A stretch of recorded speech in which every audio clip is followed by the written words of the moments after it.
And I've seen her be so focused on such minute issues as to ignore the big picture. Today she'll tell you she wrote Obamacare. I know. But only a little time ago she said she hadn't read it. Now that would be typical of Lois Capps, who had written something she didn't read. Or for that matter, not know who was living in their guest house. That's the Lois Capps that I know. But let me tell you a little bit about Washington and why it's so important that you send Abel to us to work with us. We're in a fight for the very future of your family and your children. America's greatness is exceptionalism started with an idea. But that idea only got to spread around the world because we had the economic power and might to be able to spread it around the world.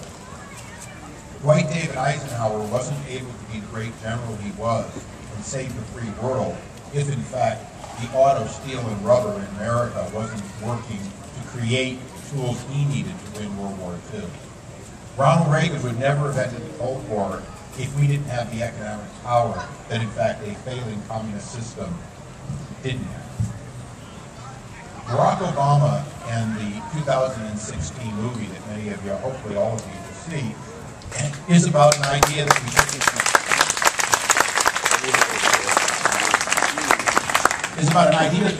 the whole world should somehow be equal, and then there will be peace. Lois Capps believes that. As a progressive, she has been not a friend of supporting Israel. She has been not a friend of supporting the military and our men and women in uniform, and the list goes on.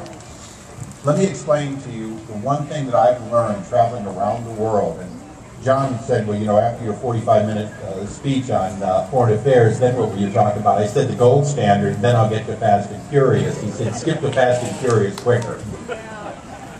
But understand, the history of the world is when there is no superpower willing to do what is right to bring peace to a people, there is nothing but war and suffering. The Dark Ages were all about too many equals and not anyone who could stand up for freedom. Our comparative prosperity around the world has been based on our leadership. Lois Capps doesn't believe in that. So you'll hear things about Lois Capps being a tax cheat, and it's true. You'll learn about her support of a single-payer, confused, and expensive system called Obamacare, whether she read it or wrote it or not, and that'll be true. You'll hear about her wanting to stick it to the rich, but hitting the middle class at every step, and that'll be true. But understand the most important thing that America has to offer is its ideas and the prosperity to be a beacon for those ideas. And she doesn't believe in that. Now, when I look at Abel, I see somebody who believes in American exceptionalism. Believes, in fact, that America can not only feed itself, but can feed the world. Believes that America's best days are ahead of us, not behind us. Somebody that will support each and every one of those strong ideals. Protecting our friends around the world, including Israel. Caring enough to spread democracy, not somebody's idea of the Muslim Brotherhood taking over Egypt, but real democracy and real freedom, and Abel's for that.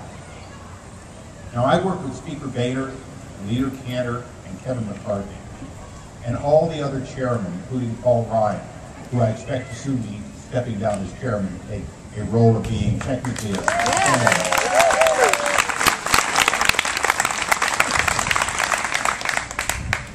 It's a team sport back there, and Abel is the choice of that team.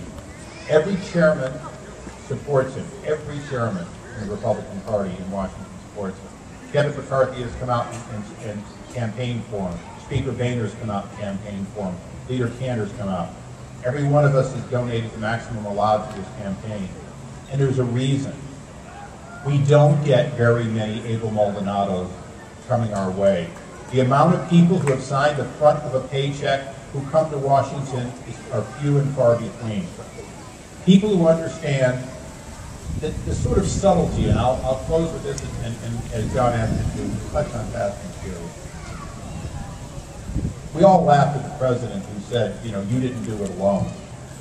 And of course, the reason we laughed at him is he actually thinks the government does it. As a matter of fact, the one thing that, if this were Barack Obama, I'd say, Mr. President, you're not doing a very good job of running these businesses you created.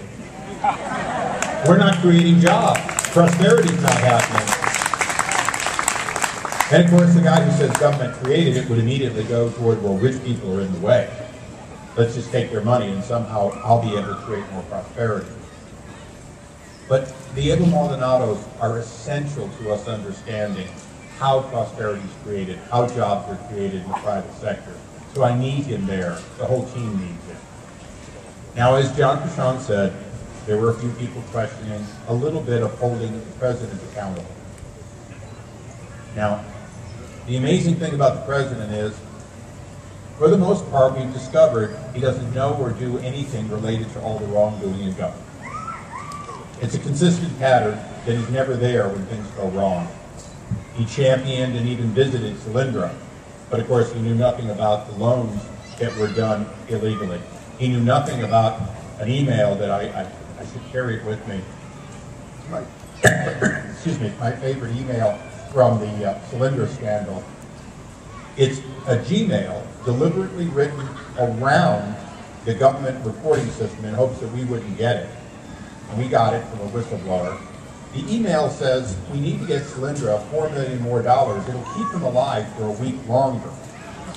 We'll undoubtedly lose it, but we'll be able to get more good loans out the door if we have that week. Now, oh, thank you. It's not gin, is it?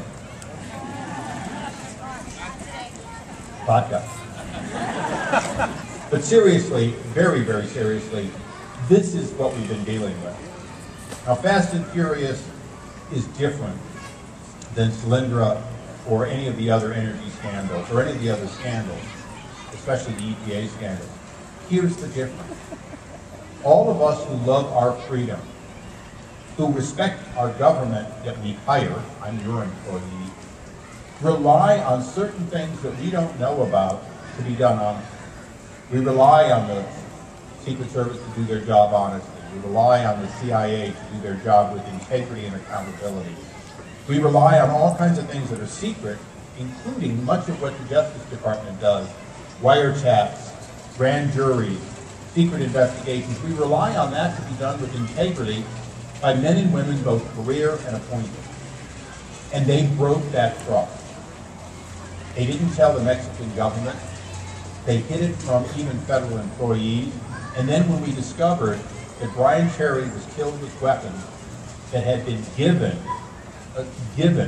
to the cartels, they lied about it, they denied it, and for 10 months, they just, even as they were debating internally what to do about it, they continued to pretend that they hadn't lied, that in fact they never let guns walk, and that wasn't part of Fast and Furious. That's a breach of trust. So, did we hold the Attorney General in contempt for the first time in American history? Yes.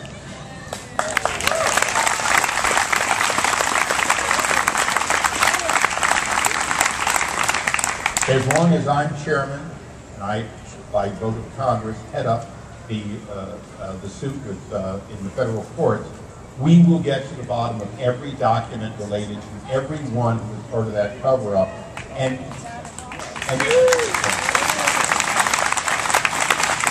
the most important, if you will, punchline is, some of them may have left office. If they've done something we can indict them for, we will make every effort to indict them.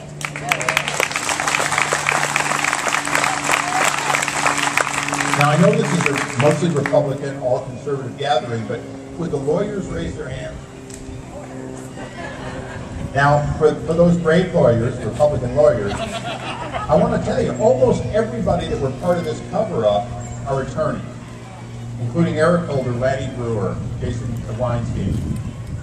I'm going to get every one of them disbarred. All right.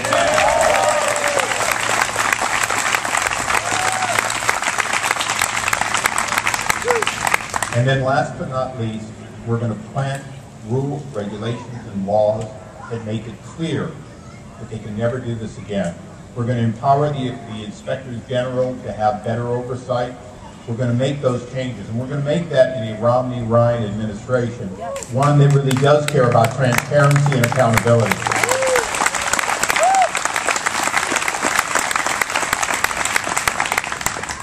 Now, as I close, because John's got like 12 more speakers, right?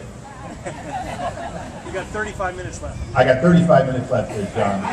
As long as you don't run out of soft drinks, beer, and tri-tip. Many of you are going to say, well, look, the president probably will win California, and that's possible. But I will tell you, you are at the epicenter of swing seats.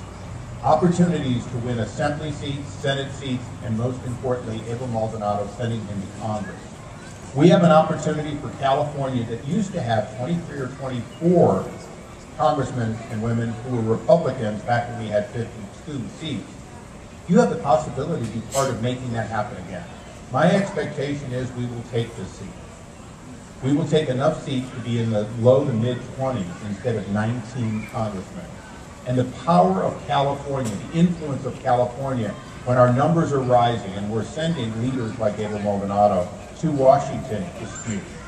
So no place in the state is more at stake than here, getting my friend, soon to be my colleague, Abel Maldonado, elected. Thank you.